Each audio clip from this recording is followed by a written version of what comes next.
Уважаемые зрители, это беспрецедентный случай в истории Башкортостана. Впервые, еще раз подчеркну, впервые руководитель региона принимает участие в подобном мероприятии накануне выборов.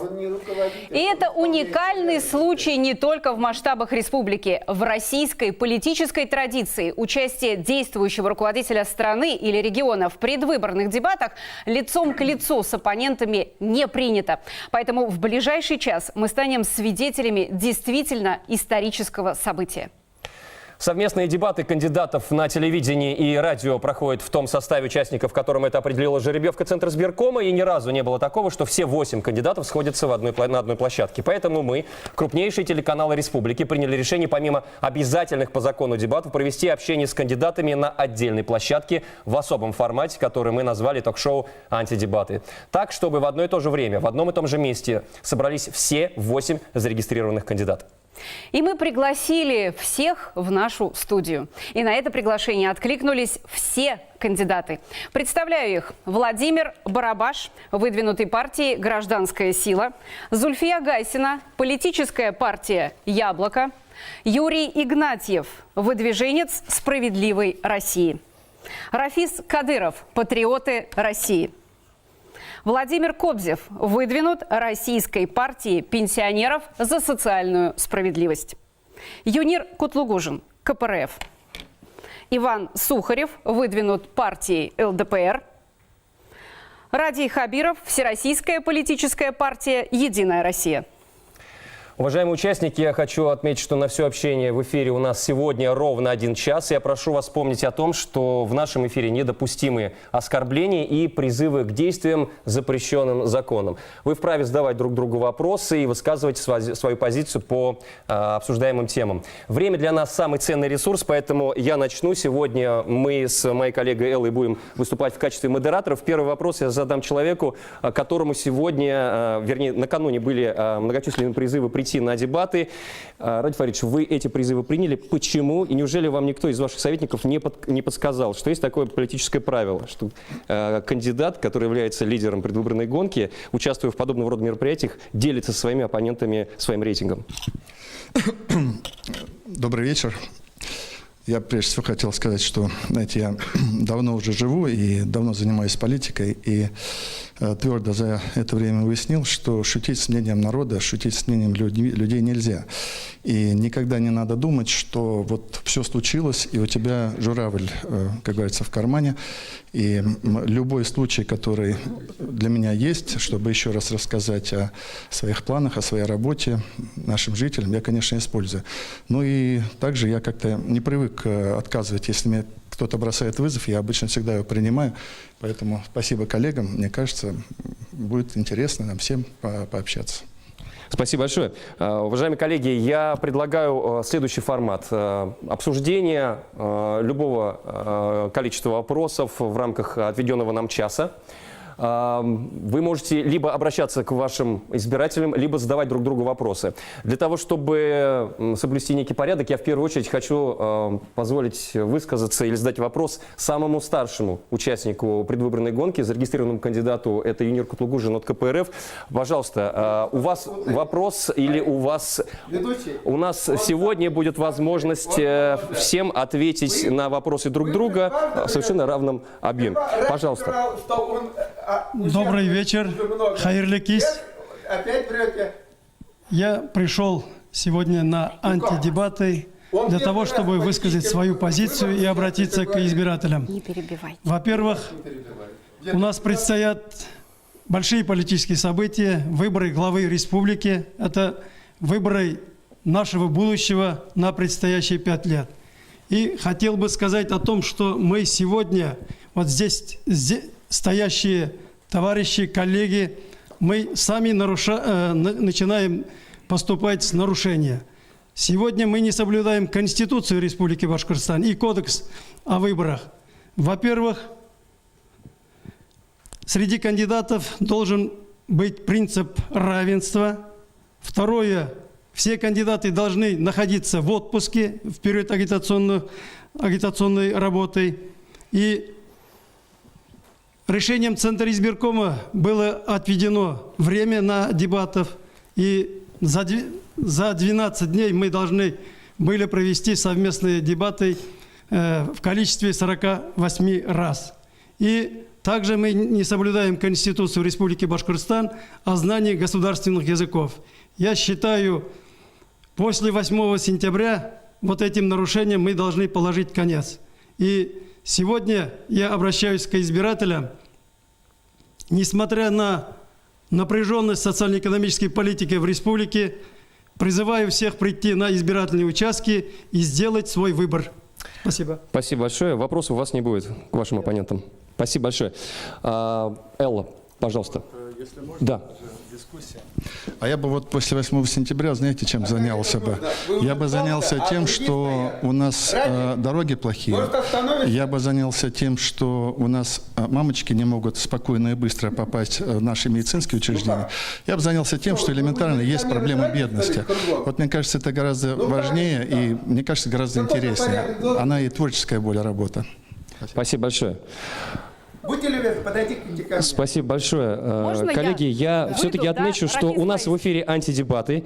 Да. Это мероприятие инициированное телеканалами. Позвольте, я на правах ведущего все-таки буду определять последовательность. Я сейчас хочу, чтобы единственный зарегистрированный кандидат женщина выступила. Если участники предвыборной гонки сегодня здесь Простите, пожалуйста, являются нам тогда уйти, воспитанными что ли? Вы людьми, нам здесь спектакль устраиваете? вы можете это Рекламу сделать. делаете? Вы можете это сделать, господин Будьте Кадыров. любезнее. Господин Кадыров, Будьте если вы хотите любезны, вы уйти, сейчас рекламой занимаетесь. я вас не держу. Никто вас не Рафис держит. Фаизович. Рафис Фаизович. Я, к сожалению, вынужден попросить, чтобы наши режиссеры все-таки отвели камеру от этого человека, потому что сейчас он поступил как минимум не по-мужски. Я предоставил слово единственной женщине-кандидату. Пожалуйста. Я передам слово Рафису, потому что у него очень большое желание выступить. Пусть сначала он выскажет все, что хочет, а потом я скажу то, что я намерена сказать. И я думаю, это будет правильно, поскольку Рафис и старше меня, и он давно уже рвется к микрофону. Все, да? Ну, в то же время я все-таки всех призываю политическую культуру соблюдать, не бегать, тут, не кричать. Все-таки хотелось бы, чтобы все кандидаты соблюдали какую-то политическую культуру. С уважением относились друг к другу. И, конечно, надо все-таки давать слово всем. Да, спасибо. Мы не против давать слово всем. Давайте сюда. Абсолютно. Идите Но в сюда, то же идите. время политическую культуру надо... Давайте мы будем уважать друг друга. Да, Я уважение. уважаю вас. Я уважаю ваш возраст. И без оскорблений позицию, но просто тем не менее хотелось вы бы. сейчас Мы здесь Смотрите. договорились без оскорблений соблюдать политическую культуру. Ваша позиция Рафис Фаизович, в эфире. вот тоже, без оскорблений, но я вас прошу. Хорошо. Подойдите сюда. Элла, пожалуйста. Да. Перед началом этих дебатов интернет заполнится фотографией Бузыкаева. Стоит вот этот, и все мы, пацаны, там прячемся, боимся разговаривать. Вы сейчас сценарий устроили. Он заходит, сразу ему слово, и он начинает говорить. А он сразу первое слово врать начинает. Я давно политик, он первый раз участвует в выборах, врет. Так. Потом, он на сегодняшний день еще половина только кандидат, потому что 7 числа суббота, 11 часов Верховный суд в Москве рассматривает, оставить его кандидатом или нет. Вполне возможно, мы обеду узнаем, что его исключили из-за того, что он себя предвыборную кампанию все устроил путем мошенничества. То есть он ходил по районам, участвовал в рекламе, показывали всех, а он за это не заплатил. Поэтому, во-первых, он уже соврал, он тоже уже соврал, поэтому потом я продолжу. Да. Спасибо. Спасибо большое. Так что все. Господин Сухарев, вы просите слово. Да, пожалуйста, прошу прощения. Да, спасибо. Конечно, безусловно, то есть мы, как кандидаты, здесь все равны, но в то же время мы должны соблюдать политическую культуру, говорить без оскорблений в отношении друг друга. Все должны друг друга уважать и уважать, прежде всего, конечно, своего избирателя. Я хотел бы сказать о себе как о кандидате, который проехал всю республику, пообщался с людьми. И в том числе ко всем кандидатам обращаюсь, потому что у каждого на самом деле есть шанс выиграть. И это доказали выборы сентября 2018 года. Сейчас у нас во Владимирской области и в Хабаровском крае губернаторы от ЛДПР. И действительно они заслужили народную любовь. Поэтому обращаюсь ко всем жителям республики. То есть, несмотря на проблемы, несмотря на низкие зарплаты, низкие пенсии, высокие тарифы. Кстати, мы, как фракция ЛДПР, в полном составе голосовали против повышения пенсионного возраста. Я призываю всех прийти на выборы 8 сентября, выбирать свою судьбу самим и, конечно, привести своих друзей, знакомых, не верить тому, что все предрешено, все зависит от вас, вы выбираете свою судьбу сами. Поэтому 8 сентября приходите на выборах, и хотелось бы, конечно, чтобы вы проголосовали за кандидатов от ЛДПР. Что касается вопросов, да, вот мы проехали по всей республике, основной вопрос – это, конечно, низкие зарплаты и пенсии, на которые, к сожалению, невозможно прожить. И 2/3 дохода наших граждан, в частности, вот если взять Мелиус, подошла пенсионерка и пожаловалась на то, что при пенсии 9 тысяч рублей, извините, она вынуждена платить за коммунальные услуги 7 тысяч рублей. И остается 2000 рублей, которые, собственно говоря, она не может потратить, соответственно, на одежду, на какие-то развлечения, то есть остается только на поесть, причем скромно поесть. Все мы знаем, что есть проблема с трудоустройством наших граждан, в том числе проблема с трудоустройством молодежи, в том числе. И в частности, вот я глубоко убежден, что основой экономики республики нашей и вообще нашей страны является малый и средний бизнес. Он создает рабочие места, в том числе обеспечивает наше население достойной зарплатой. Вот у меня вопрос к Радию Фаридовичу. Какие меры в случае избрания его главой он примет первоочередные по поддержке малого и среднего бизнеса? Потому что это основа экономики. Ради Фаридович, вам вопрос. Знаете, вот я за это время, пока работаю, объехал 53 района. И вот тоже в ходе этих встреч я действительно с людьми встречаюсь. Это очень большая проблема. Очень многие люди обращаются с этим. Маленькие зарплаты, маленькие пенсии. Это очевидная история есть. Как мы будем ее решать? Решать будем только одним. Это наша экономика, это рабочие места, это инвестиции, это поддержка малого предпринимательства. А вот для малого предпринимательства, знаете, что может быть самым главным? Может быть самым главным, чтобы они нам поверили просто на все. Чтобы они были, наконец, свободны от случаев, когда какой-то контролер к ним приходит и в любой момент может их предприятие закрыть, оштрафовать и так далее. Они должны быть свободны от того, что глава администрации, значит, сидит у себя где-нибудь района или города, такие факты были, сидит и, соответственно, в любой момент тоже может позвать его, и наложить на него дань просто такой. Вот эта история, которая просто каленым железом мы уже выжигаем и будем к этому идти, я думаю, что это самое главное, это доверие.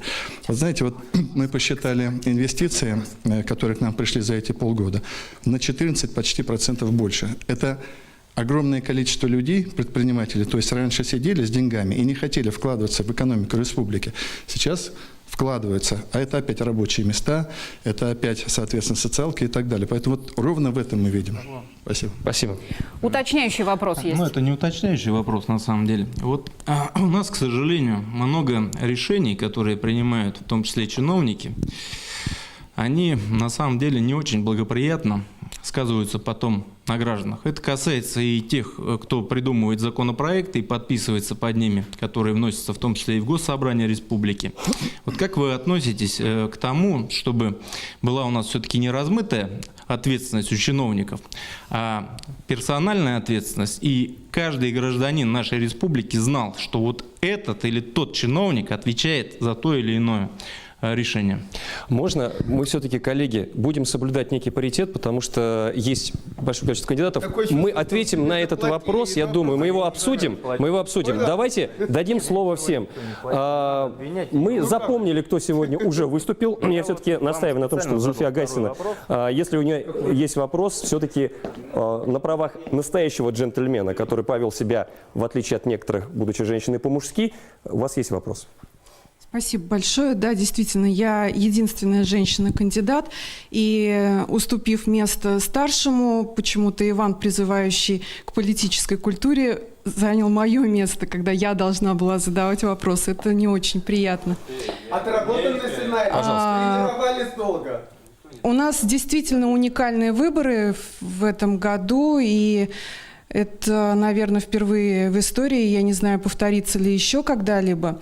И так получилось, что у нас практически два поколения представлены сегодня в качестве кандидатов. Поколение те, кто были воспитаны СССР, и те, кто воспитаны перестройкой.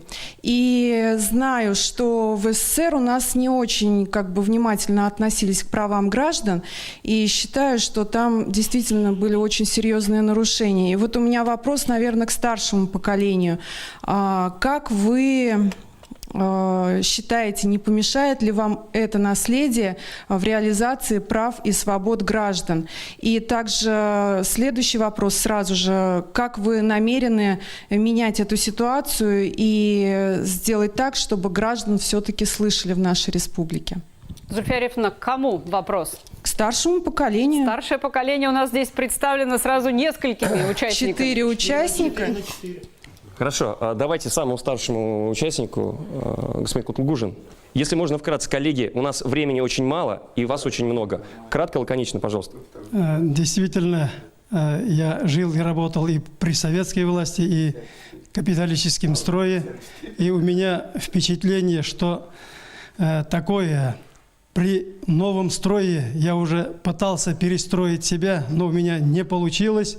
И как член коммунистической партии я остался верен своей коммунистической партии, сейчас Российской Федерации. И я уверен в том, что и при этом строе можно вернуть социальные завоевания, которые были при советской власти. Для этого у нас есть конкретная программа по определению собственности республики и также через повышение заработной платы, создание социальных условий. Спасибо. Элла.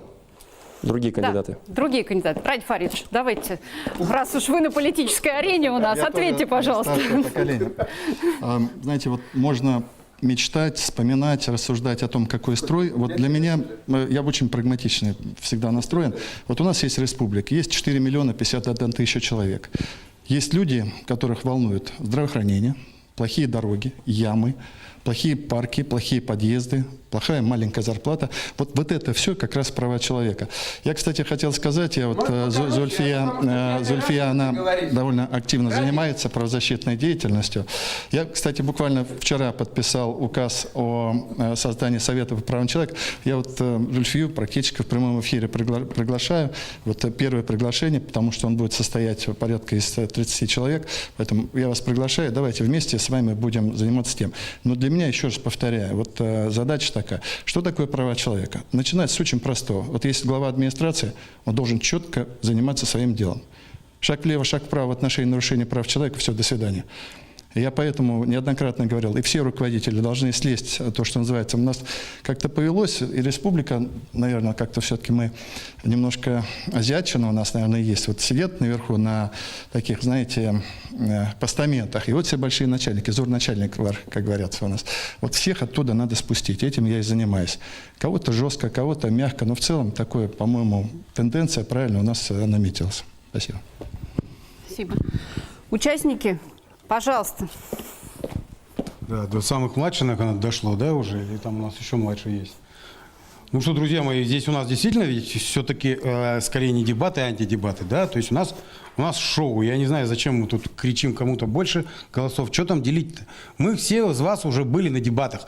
Каждый прошел там уже по несколько часов. У меня сегодня 3 только эфира было, да? То есть мы все уже успели друг другу сказать все, да, обсудили, но нам также важно, чтобы нас услышали. Я шел на выборы как блогер Кобзон, да, который, у меня есть аудитория, у меня есть там какие-то видео, которые там 100 тысяч собирают про мусорную реформу. Но ведь мы понимаем, в какой стране мы живем, и у нас 100 тысяч просмотров, и нам еще важен, чтобы просмотр один был, допустим, да, и я понимаю, что есть трибуна, есть возможность сказать, есть возможность сейчас обратиться к людям и сказать: люди, если вы хотите, чтобы мы об этом говорили, вы должны нас в этом поддержать. И я иду на выборы для того, чтобы меня поддержали, для того, чтобы у меня была трибуна. Я хочу поговорить про мусорную реформу, хочу задать вопросы. Не вас, товарищ Кадыров, послушайте, я хочу задать вопросы, у нас шоу. Я действительно хочу про мусорную реформу спросить, куда они потратили, у меня 100 тысяч просмотров, куда потратили миллиард. Ну, я хочу это задать не только Володе Барабашу, потому что я его каждый день вижу, он ходит на выборы. Да, у меня есть вот сейчас возможность спросите об этом, да, действительно того человека, который за это отвечает. Миллиард, это мало или много, да? Карта Алга, давайте про нее чуть-чуть. И мне не интересно мнение Кадырова, действительно не интересно. Ну, потому что у меня сейчас очень важные вопросы, давайте каких-то их. Мы же дебатировали много, а теперь у нас появилась четкая возможность прийти Владимир, и спросить. ваш вопрос кому? Мой вопрос сейчас к ВРИО, естественно. Я хотел бы Тема узнать, мусорной реформы. хотя бы мусорная реформа, хотя бы большегрузы. Почему Спасибо. у нас 56-тонные КАМАЗы ездят по нашей Спасибо, дороге? ваш вопрос понятен. Мне надоела колея. Давайте Ваш вопрос начнем с понятен. мусорной реформы. Нет, давайте с колеи начнем все-таки, она главнее. Потому что мы ей уже занимались. Когда в Рио пришел... Владимир, мы услышали ваш вопрос, спасибо. Значит, давайте все-таки с мусора начнем. Вот вопрос всех волнует. Знаете, вот тем не менее, вот все-таки, когда я пришел, уже были назначены те так называемые региональные операторы, которые убирают за мусором. Ну, работаем с тем, что есть. Вот за это время мы в 10 раз увеличили количество контейнерных площадок. Их просто как класс не существовало, или те, которые существуют, их нет.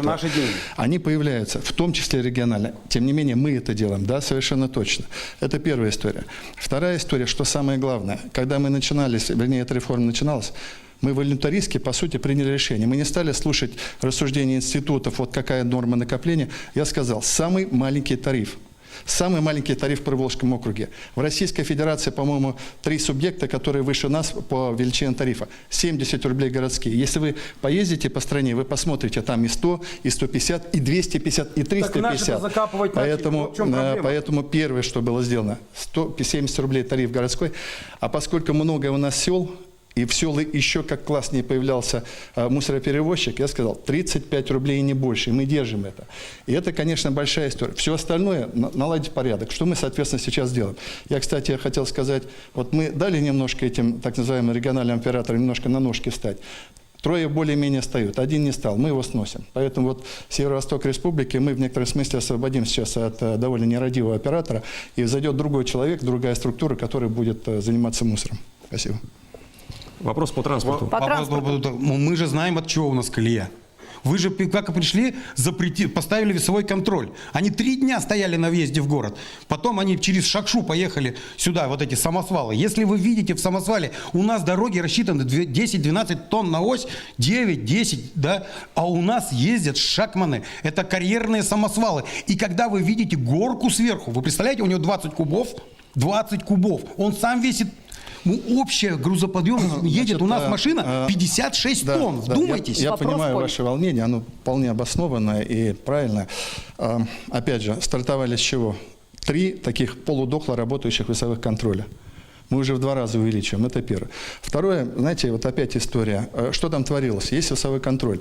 Я сам каждый раз наблюдал, потому что вот пока по республике мотался, вот особенно дорога Уфа-Белорецк, Уфа-Сибай, потому что по понятным причинам нужно было туда ездить 6 раз. И когда я приезжал, всегда удивлялся, да почему же они все большие носятся в это время, хотя и почему не стоят около весового контроля.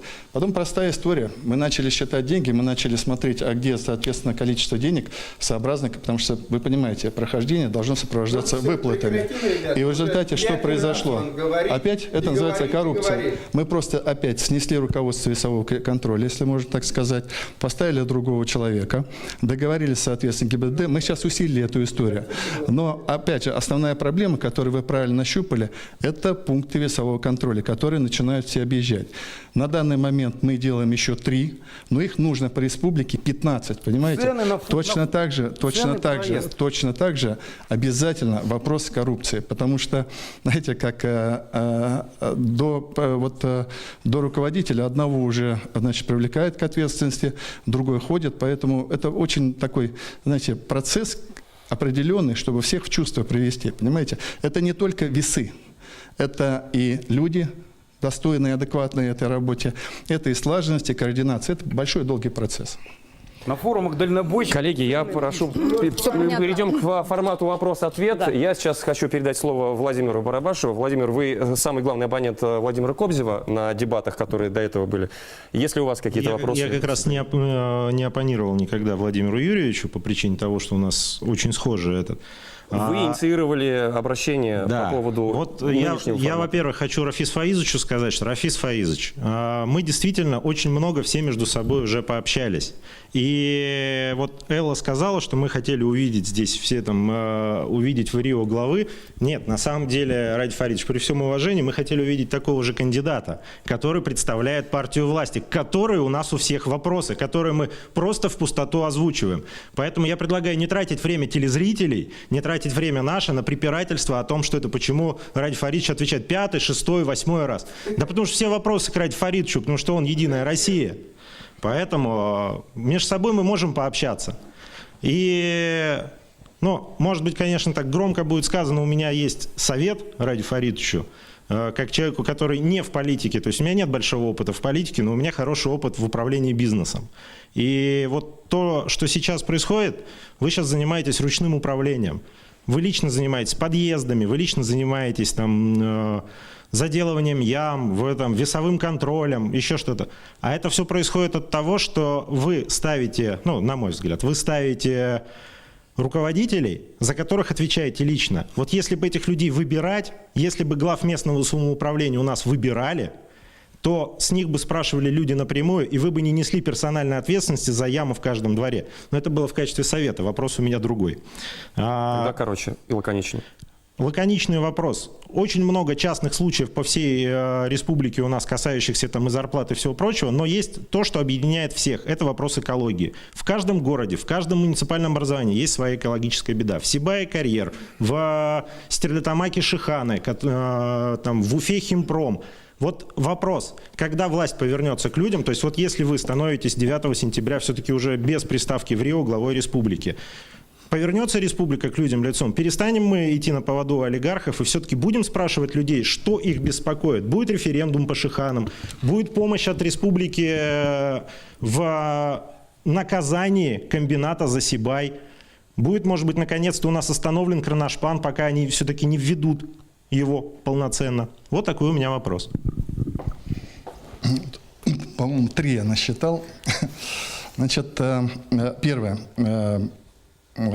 После, как вы говорите, 8 сентября, наверное, каждый из нас предполагает, что чем будет заниматься. Я тоже предполагаю, чем я буду заниматься в случае избрания меня. Первое. На данный момент наша команда готовит указ, который объяснит и заложит для нас, для нашей команды управленческой, показатели, каким должна быть республика в 2024 году. Все вопросы, связанные с здравоохранением, жилищно-коммунальное хозяйство. То есть сколько дворов должно быть отремонтировано, сколько парков должно быть построено, сколько газификации должно быть подведено, сколько врачей у нас должно, наконец, в достаточном количестве быть, сколько должна быть заработная плата, сколько должна. Вот этот вот документ мы сейчас готовим, и, подчеркиваю, в случае принятия решения нашим народом, я его озвучу в самое ближайшее время. Это вот первое.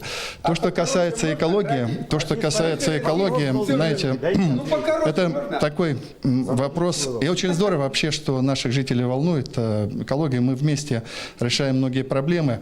Вот вы знаете, действительно, мы все были свидетелями и участниками такого тяжелого для нас происшествие, которое в Сибае случилось. Мы реально всем сердцем болели, потому что я переживал за людей, которые там есть, потому что первые сигналы, которые шли, и что дети болеют, и людям там плохо. Поэтому я подчеркиваю, за 1,5 месяца, я сам там 6 раз был, потому что вот правильно в ручном режиме все приходилось делать. В ручном режиме нагибать приходилось УГМК.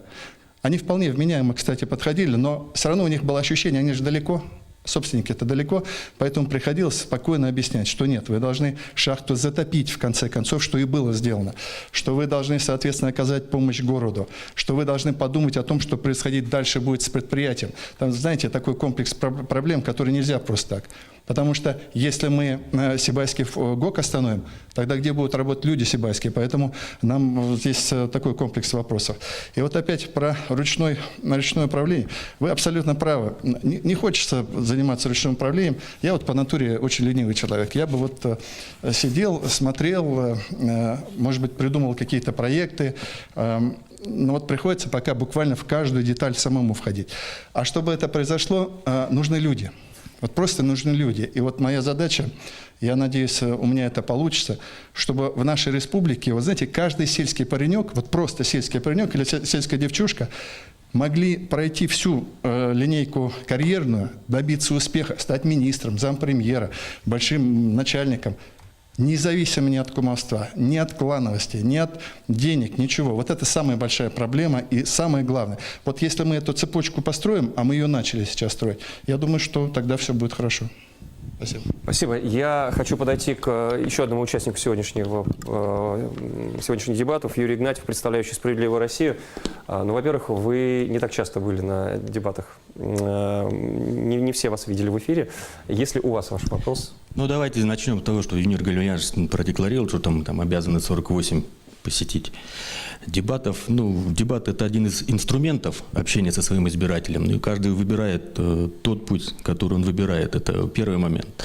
Второй момент, наверное, озвучу нашу позицию, да, мою позицию в частности, да, по поводу чиновничьего аппарата. То есть я также езжу по республике и слышу постоянные жалобы на чиновников на местах, допустим, на тех же муниципалитетах, и считаю, что в первую очередь необходимо определить критерии оценки работы чиновника на месте, раз уж они назначаемы, именно критерий оценки чиновников населением. Это вот один из моментов, который кому-то, может быть, пригодится в случае победы. И, насчет короче, лаконичнее, это ко мне, это точно. И вот вопрос к Радию Фаритовичу здесь, потому что действительно волнует. То есть мы считаем, что у нас, у республики огромный потенциал для того, чтобы развивать сельское хозяйство, рыболовство, животноводство. Вот что у нас будет в случае вашего избрания? Спасибо. Можно я вот первый вопрос насчет чиновников. Знаете, это настолько очевидно порой бывает. Я когда по районам езжу, я вот в два района заезжал, в два района как-то заезжал. Вот я с людьми начинал общаться, и рядом со мной глава стоит. И вот, знаете, я осязаемо чувствовал волну ненависти к этому человеку. Вот у нас все-таки так сложилось, что часть глав, они уже были не на своем месте. В силу их поведения или устали люди, но просто ненависть. Вот поэтому здесь вовремя надо вот этот вопрос посмотреть, и мы очень аккуратно эту задачу решаем. Приходят люди, которые готовы работать, готовы служить. Вот кадровую политику здесь нельзя. Теперь по поводу сельского хозяйства. Вот просто порадуюсь. Опять скажу. Мы падали. Сельское хозяйство падало. Мы остановили, наконец, вот по итогам полугодия, остановили падение. Долго стояла, 4 года стояла фабрика Мажита Гафури. Огромная фабрика, которая обеспечила Милюзовский район 1500 рабочих мест. Мы его запустили. В октябре уже первое яйцо пойдет и так далее. Вот просто, знаете, такое ощущение, что немножко энергии нужно добавить. И вот сейчас мы постоянно находимся в процессе. Знаете, как я разговариваю с инвесторами и с другими производителями сельского хозяйства, владельцами крупных предприятий? Я говорю, это мы сейчас за вами бегаем, чтобы вы пришли к нам, начали строить коровники, начали сеять пашни и так далее. Я говорю, пройдет год, 2, 3, вы в очереди у нас будете стоять. Потому что пока у нас есть еще земля, у нас есть трудовые ресурсы, у нас общественная политическая ситуация спокойная. Поэтому это вот мы в процессе сейчас раскачиваем. Вообще в плане сельского хозяйства мы поставили задачу. Вот ключевая, интересная, один из важных показателей – это молоко. Мы сейчас вторые по молоку, а будем первыми по молоку. И так, и по многим показателям. Спасибо. У вас был еще вопрос? Да, я, наверное, вернусь к тому, что почему я говорю про чиновничный аппарат. Я просто приведу пример. В прошлом году вместе с телевидением, с населением зимой собрались, была жалоба на то, что самовольно раскапывают карьер. Пришли мы к главе сельского поселения, он сидит, говорит, представьте, что говорит глава, это хулиганы, ночью выкапывают карьер.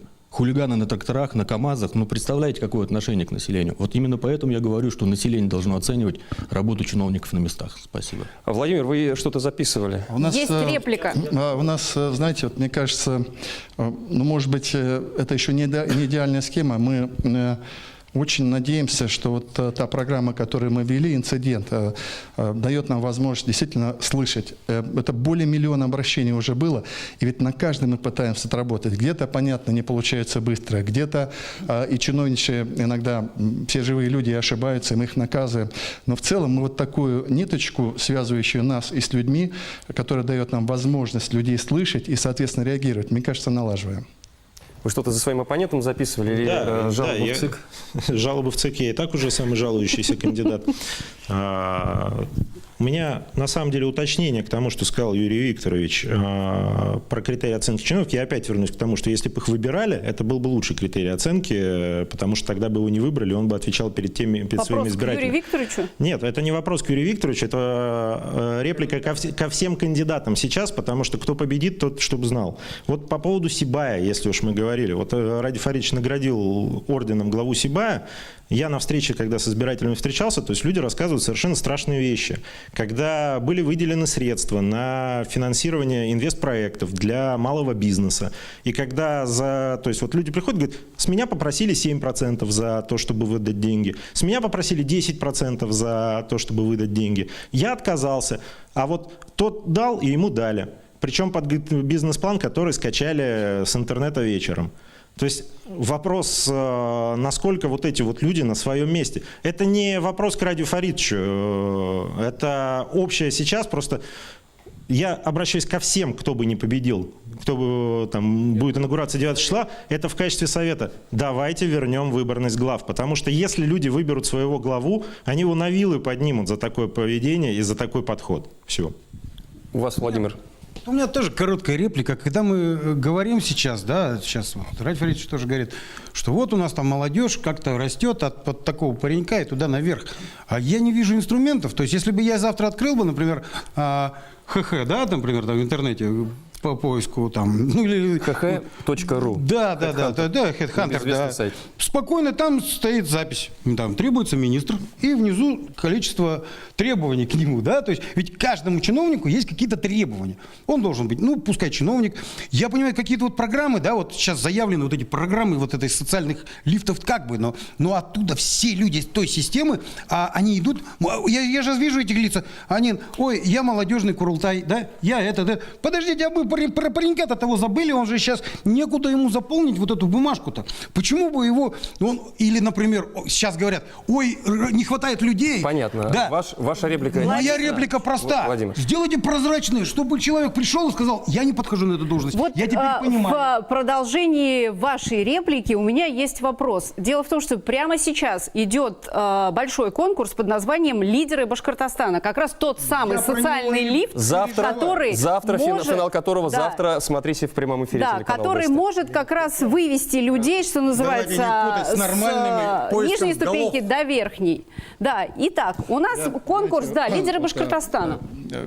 Действительно, завтра финал, и мы очень надеемся, что мы там найдем вот таких людей, которые с душой профессионально будут работать и, собственно, наше в некотором смысле будущее. Я немножко вот чуть шире бы посмотрел вот о кадровой политике. Знаете, что важно было, и мне кажется, то, чего мы в нашей республике в свое время как-то упустили, что сейчас важно. Это вот все-таки мы, вот номера 02, да, вот я как-то рассказывал, там, если в Москве едешь или там на чужбине, увидишь номер 02, и душа радуется, да, все, свои и так далее. И поэтому моя задача была, чтобы мы все-таки были вместе и были консолидированы. Я для себя лично абсолютно закрыл все истории возможные там. Знаете, вот была клановость, и есть, наверное, есть и кумовство, и коррумпированность. Вот нам вот это расчистить надо. Поэтому в какой-то момент нам всем в республике надо было закрыть старые обиды, какие-то старые непонимания. У нас, я как-то приводил, вот эта фраза, она часто звучала, вот сколько судеб поломало в свое время. Вот достаточно было сказать, не наш парень, и этот паренек не находил себе движения дальше. Сейчас этого не будет. Этого просто не будет. Ну, конкурс «Лидеры Башкортостана», конкурс он, будет, да. естественно, будет, и Конкурс результат будет. какой из него будет? Вы знаете, вот мы завтра встречаемся, 50 парней, 50 девушек, посмотрим. Но я точно знаю, знаете, я как поступлю? Вот как в серии. Для того, чтобы люди поверили в этот конкурс, я просто тараном пройду, чтобы эти люди все-таки были устроены. Вполне возможно, в ком-то ошибемся, но зато другие потом поверят. Это инструмент, через который можно прийти по-честному, без всяких каких-то нюансов неправильных прийти и пойти во власть. Для тех, кто хочет. Рафис Фаизович, можно у меня вопрос? Да. Вот вы свой конкурс по кадровой политике, по тем самым людям, которых бы вы хотели видеть в политике, в общественной жизни, в экономической жизни, готовы провести? И есть ли у вас такие кадры? Значит, таким образом, я скажу другой вопрос. Вы, коли 8 кандидатов пригласили, элементарный порядок делайте. Вы нас заставляете, как куклам, обслуживать радио. Уже он 8-й раз говорит, Кадыров, а мы все вас не наблюдают. заставляем. Мы задаем вам вопрос. Рафис Вы Фаизович, готовы давайте отвечать по про кадры существу? все-таки поговорим. Давайте я скажу. Вот я хочу ответить людям, которые меня вопрос задают. Я купил 650 предприятий во время приватизации 4 миллионам населения. Давайте на вопрос ответим, который я вам задала. Я тоже человек. А вот это ради еще 10 человек вместе с ним.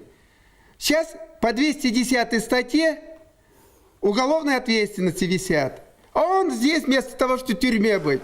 Понятно. То есть на мой вопрос у вас ответа не будет. Он здесь Спасибо. Все, понятно. Спасибо. Вот вопрос еще последний, Владимир, и мы потом пойдем дальше. Вы просили слово. Да, я просил слова. Вот если мы сейчас говорили про этот кадровый резерв, это все прекрасно. У нас там и молодежное правительство сейчас уже там сформировано, даже кто-то есть. У нас есть вот сейчас там кадровый резерв. А что у нас будет с правительством? То есть вот сколько у нас будет существовать система без премьера? Будет ли у нас что-то, перемены какие-то? Что у нас будет происходить? Я вот буквально в этой студии, тут меня вот уважаемый ведущий даже ругал в свое время за то, что я предложил санными тряпками гнать, вот, например, господина Мухаметьянова, как непрофессионала, и который... Вот. Тут уже как минимум... Вопрос про будущее правительство. Понятно. Я правильно понимаю, что вопрос сюда? Да, конечно, есть определенное и вполне сложившееся мнение, какое должно быть правительство. Опять же начну. Ни кумовства, ни клановости, ни каких-то вот таких. Кто хочет работать, тот будет работать. Для меня как-то всегда было важно два качества: профессионализм и порядочность. Вот из этих соображений будем. Второе. Премьер будет. Конечно, будет премьер. Об этом в случае избрания меня в самое ближайшее время будет известно. В целом, вот если говорить о управленческой команде, вот посмотрите, что среди глав администрации только заменено более 30 человек. Вот у нас 63 муниципальных района города, вот почти половины уже нету. Мы аккуратно подвинули, потому что пришли новые люди, которые должны работать. То, что касается правительства, знаете, вот как-то меня критикуют, что где-то, вот, может быть, излишний строк или там. Я для себя принял решение. Вот когда касается работы, я никого жалеть не буду. У нас есть Министерство природных ресурсов. Я уже 3-го туда человека поставил. Так, не справляется, потому что задача... Поэтому вот придут те, кто работает и кто порядочно работает. В последнее время столько слухов и столько обсуждений в интернете по поводу кандидатуры будущего премьер-министра. Фамилию пока не будете называть. А вы не спешите, все узнаете. Я же написал, что после выборов я... Так, пожалуйста, господин Если я Козлов, у вас выиграю, есть. я объявлю раньше, прямо в день выборов, кандидатуру премьера. Спасибо. Вопросы? Я предлагаю вопрос господину Сухареву, потому что Давайте. он давно тянет руку и...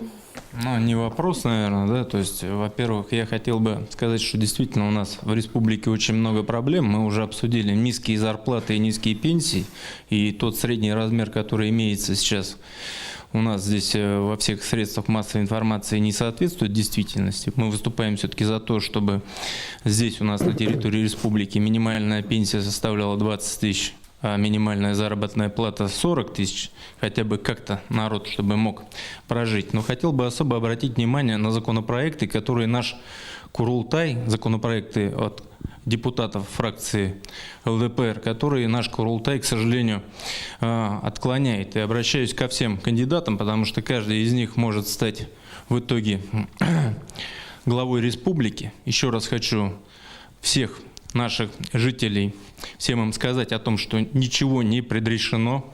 В это не верьте, вас обманывают, приходите, голосуйте, обязательно выбирайте свою судьбу сами. В частности, вот здесь поднялся вопрос по поводу экологии. У нас огромное количество онкозаболеваний, и наши депутаты внесли закон об обязательной ежегодной диспансеризации населения республики. Он был отклонен. Законопроект о ежегодной, вернее, о выплате одновременный, то есть тем, кто родил первого ребенка, тоже отклонен. Опять же, социальная единовременная выплата ветеранам ВОВ 50 тысяч рублей. Очень важный закон, тоже отклонен. Поэтому вот к каждому из кандидатов обращаюсь, необходимо все-таки такие инициативы поддерживать, они человеческие такие, направленные все-таки на улучшение жизни наших граждан. А вопрос следующий. Вот буквально не так давно я разговаривал со студентами колледжа, на днях встречался в одном из районов. Там прозвучала сумма стипендий, при том, что мальчишка учится на 4 и 5, 630 рублей в месяц. 600 он платит только за общежитие. Остается 30 рублей по рублю в день. Вопрос следующий вообще. На самом деле, самое важное, что интересует ребят в связи с вот такой низкой стипендией, они не могут трудоустроиться по специальности после окончания вуза. Не могут трудоустроиться во время каникул. Вот вопрос ко всем, но прежде всего, конечно, к Радию Фаридовичу Хабирову. Каким образом вот здесь, вы считаете, можно решить этот вопрос в случае избрания вас главой? Можно очень важный момент, вот Иван правильно его поднял, про онкологию. Во-первых, знаете, мы стали меньше умирать. Вот в этом году вот за 6 месяцев с копейками на 2000 людей мы меньше умерли. Вот, то есть 2000 людей, нас больше. По онкологии начали меньше умирать, и мы очень интересную практику сделали, и медикам спасибо сегодня я хотел сказать. Тот медик, который обнаруживает признаки онкологического заболевания, и которые потом устанавливаются, мы премируем. И вы знаете, вот сегодня первые премии вручал фельдшерам, медикам, которые, по сути, на первой стадии ловят проблему. Это вот внимательное отношение. Это вот спасибо просто за онкологию. Теперь по поводу нашей молодежи. У нас самое большое количество молодежи в Приволжском округе. Представляете? Треть нашей молодежи уезжает поступать в другие вузы. Самара, Екатеринбург, Казань, Новосибирск, Москва, Питер. Мы сейчас работаем над тем, о чем у меня и был разговор и с президентом нашей страны, и с премьером. У нас так сложилось, вот вокруг, если посмотреть нас, да, у нас у кого-то опорный университет, научно-исследовательский, у кого-то федеральный, у нас нет ничего. У нас есть один опорный, больше ничего нет. Поэтому вот сейчас мы работаем с тем, чтобы у нас был федеральный университет.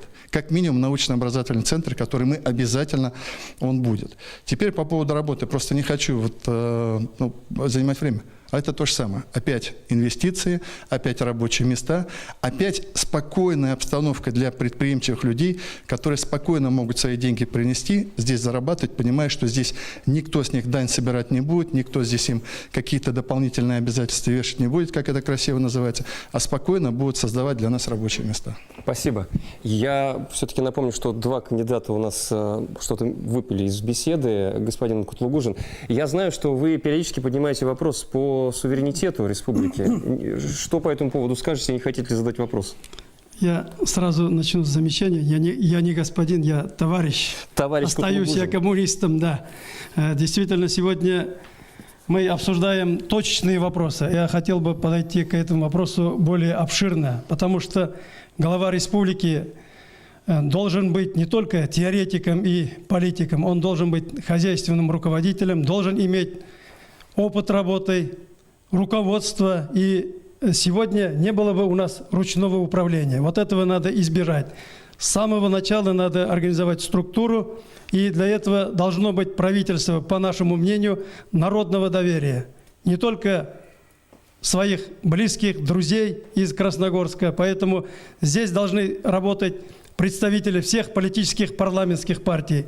И возвращаясь к тому, чтобы народный контроль установить. главы администрации районов и городов должны избираться народом, и должны они подотчетны быть перед народом. Только тогда будет у нас порядок, и вопрос жилья, дорожных беспорядков, бесплатное образование и здравоохранение, все будет исполнено. Спасибо.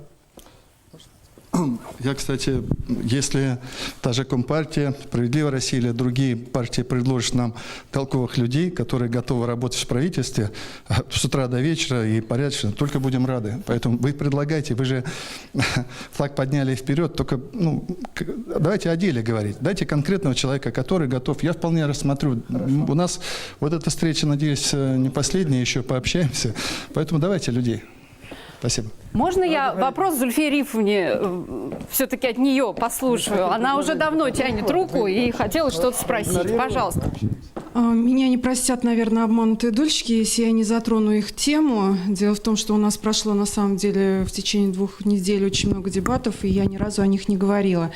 Хотелось бы всем еще раз объявить, может, Ради Фаритович дополнит еще что-то, что в течение 2 лет федеральным центром поставлена задача решить все проблемы обманутых дольщиков. И сейчас у региона очень серьезно расширились возможности, согласно нового законодательства, которые позволяют региону вкладывать свои собственные денежные средства в решение проблемы. Причем это уже будет в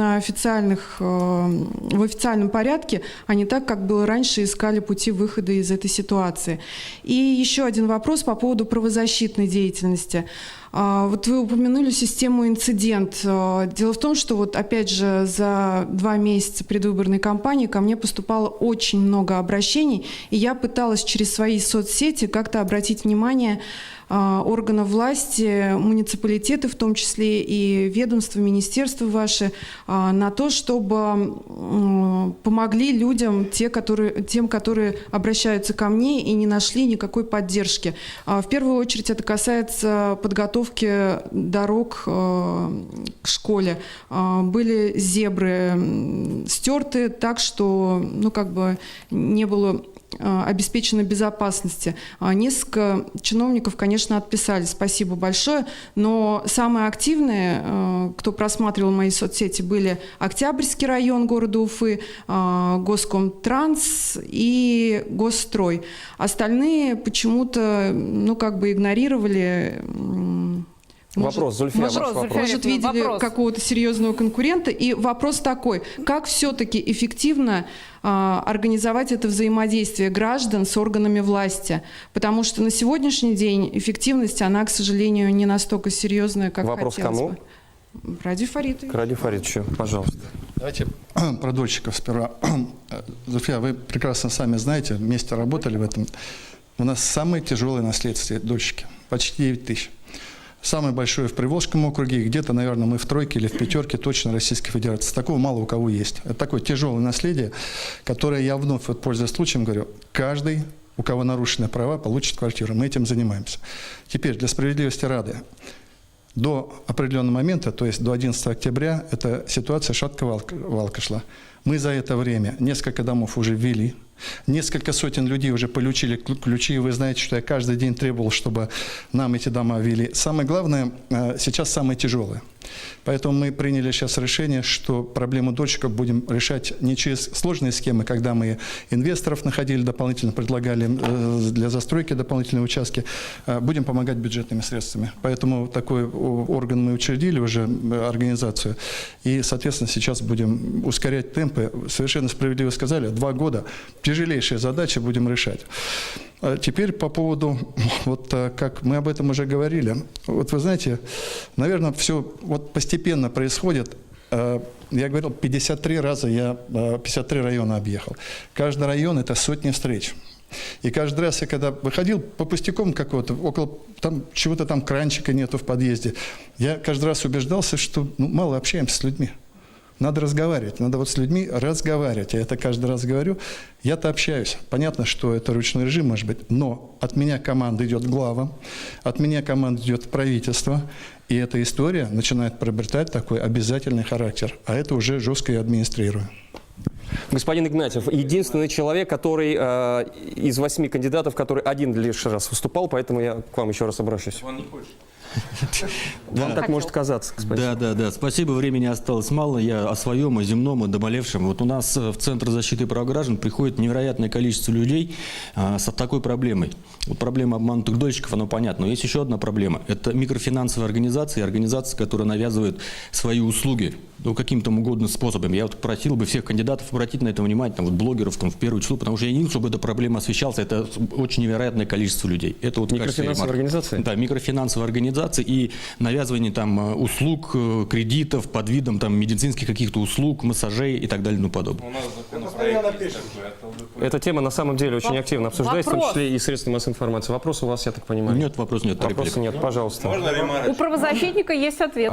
Пожалуйста, ответ. Здесь ситуация не совсем аналогична с обманутыми дольщиками. Дело в том, что здесь необходимо отработать именно Министерство внутренних дел, чтобы было возбуждено уголовное дело в первую очередь, и чтобы следствие у нас не просто привлекло к ответственности и отправило это дело в суд. Следствие должно именно найти денежные средства, куда они исчезли. Любые деньги, они всегда оставляют свой финансовый след. И поэтому, если партия хочет помочь, ваша партия, то проконтролируйте, как идет следствие.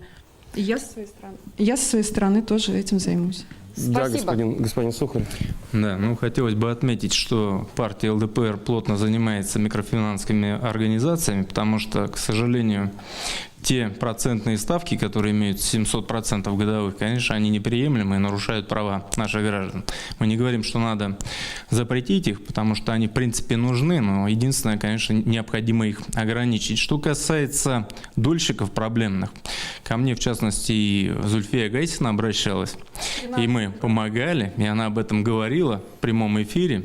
Да, то есть и ко мне зачастую тоже приходят на прием правозащитники, которым мы помогаем. И сегодня тоже я проводил прием, около 30 граждан приняли. Спасибо. Спасибо большое. И Владимир Валерьевич. Да, тоже насчет, кстати, дольщиков хочу обратить внимание всех кандидатов, что вот, например, в Булгаково вот есть информация, у нас по ТВ очень классно показали, что там раздали ключи, все счастливы и довольны, а жители приходят на прием и говорят, что нам ключи дали, телевизионщики все сняли, у нас ключи обратно собрали и все разошлись. Поэтому, это очень странное это решение. А я хочу ответить Ивану Константиновичу на его вопрос, который он задавал там несколько кругов назад, про трудоустройство молодежи. У нас прекрасные вузы, у нас очень классные специалисты, но у нас нет рабочих мест. И надо завлекать инвесторов сюда не налоговыми скидками, не дешевой рабочей силой, а наоборот высококлассными специалистами. Республике поставлена задача увеличить ввод жилья на 1 миллион почти квадратных метров от того, что есть. Республика может строить арендное жилье для молодых специалистов в том числе, и этим наполнить. И когда мы можем привязать молодого специалиста, то есть сказать ему, что вот у тебя есть работа, вот у тебя есть жилье, инвестору сказать, у нас есть классные молодые специалисты, тогда они сюда пойдут. Спасибо, у нас, Владимир. к сожалению, Спасибо, времени Владимир. осталось совсем немного. Владимир Юрьевич, так, у вас финальный вопрос. Раз мы уже все тут прощаемся, да, то есть я действительно повторю, я же действительно хочу обращаться, я не хочу про Банк Восток, не про Ленина вертикального или там горизонтального. Счет на минуты идет. Очень лаконично, я бы хотел для того, что я эти вопросы хотел бы задавать еще и мэру нашего города, допустим, очень много у меня вопросов накопилось, да, то есть у меня пока вы же блогер, вы можете это хотелось сделать. бы мне поговорить Вы сейчас можете про прям транспорт. в блоге все написать. Я и пишу, я хочу, чтобы кто в блоге, чтобы вы сейчас читатели видели, Спасибо. 7 миллиардов Спасибо, Владимир. в транспортной реформе, а мы даже не обсудили, времени нет. Владимир, спасибо. Всё. Договоримся, что вы не договорили, напишите в блоге, мы обязательно это прочитаем. Я хочу сказать нашим телезрителям, что время наше в эфире завершается, и у меня последний, как у ведущего и модератора, последний вопрос. Я хочу задать его Радию Фаридовичу. Радий Фаридович, не пожалели, что пришли сегодня сюда? Нет, совсем нет. И я хотел поблагодарить за участие в этом мероприятии. Спасибо за вопросы. Приглашаю к дальнейшей работе. Я могу сейчас сказать пару слов? Знаете, я предполагал, что будет некое завершающее слово. Несколько вариантов продумывал, ни один не понравился, и для себя решил, приду, что тогда придет, то и скажу. Пришло следующее. Уважаемые наши жители, я просто приглашаю вас всех прийти на выборы. Это очень важное, серьезное мероприятие. Оно по-разному может сложиться. Для меня что важно? Для меня важна поддержка большого количества людей. Для того, чтобы я, знаете, с уверенной грудью заходил в любые коридоры московского федерального правительства, и я чувствовал, что за мной армия избирателей, которые доверили мне и сказали: вот иди, Ради Хабиров, и добивайся, чтобы в республике было хорошо.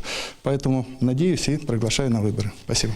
Я лишь хочу сказать в завершении, что действительно самое важное, что мы можем сделать уже в это воскресенье, 8 сентября, все вместе, дружно, обязательно прийти на избирательные участки. Поверьте, действительно важен голос каждого из нас. В этот раз беспрецедентно не только участие всех кандидатов в политическом ток-шоу, в антидебатах, беспрецедентное и время работы избирательных участков. На час раньше они открываются и на час позже они закрываются. Поэтому обязательно придите, проголосуйте 8 сентября. Айда на выборы. Вы смотрели политическое ток-шоу «Антидебаты». Спасибо большое за внимание. Всего доброго. До свидания.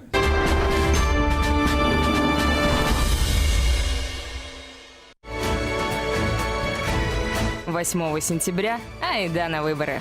Время работы избирательных участков с 7 утра до 9 вечера.